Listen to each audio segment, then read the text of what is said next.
So today I'm going to do something different on this channel. It's an English video and I never really do those because I'm Norwegian, but today I'm going to compare two exhausts, and that's something I know a lot of people want to see, so that's why I'm doing it in English. So the two exhausts I'm going to compare is the stock exhaust on my EXC 450 with the Fake Akra from Wish. I bought this for 30 euros, so it's really cheap, and it's very good sound for that price tag. And the stock exhaust, I don't really know what the price of that is, but if you have a bike, I'm guessing you have the original exhaust as well.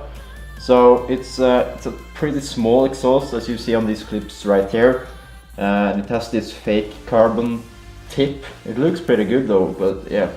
It also comes with a dB killer, but I of course removed that. And the reason why I chose to go back to the stock exhaust is because it's so short. It's pointing up at my rear fender and it's melting the plastics. So I'm getting new plastic soon and I don't really want those to burn up by the exhaust. But it's a really good exhaust for that price, and you get better sound than, or not better sound, but you get more sound than the Akra or FMF. So Fake Akra from Wish, I'm gonna put a link down in the description.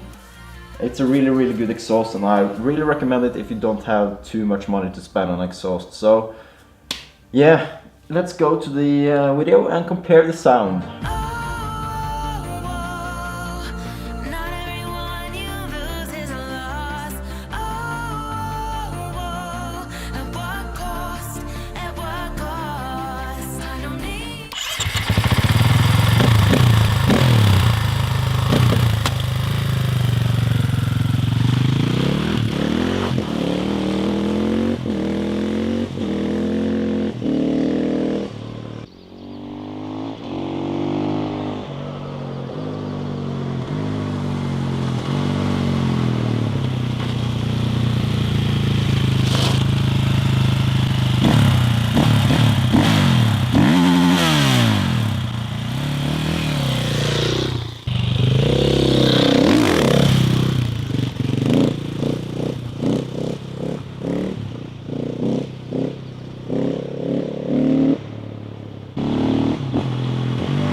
I hope you enjoyed this video, and if you did, please leave a like below and also a comment on what you want to see next. Maybe I should do more English videos. As you can see, this is the stock exhaust and this is the fake one. So it's pretty short, as you can see. and when you mount it, it's only one screw because it's not long enough to 2 screws. And it melted plastics, as you can see right here, and that's why I swapped out to the stock exhaust again. It's not too bad sound in stock exhaust, but you know, SUPERMOTO, it has to wrap. It has to wrap!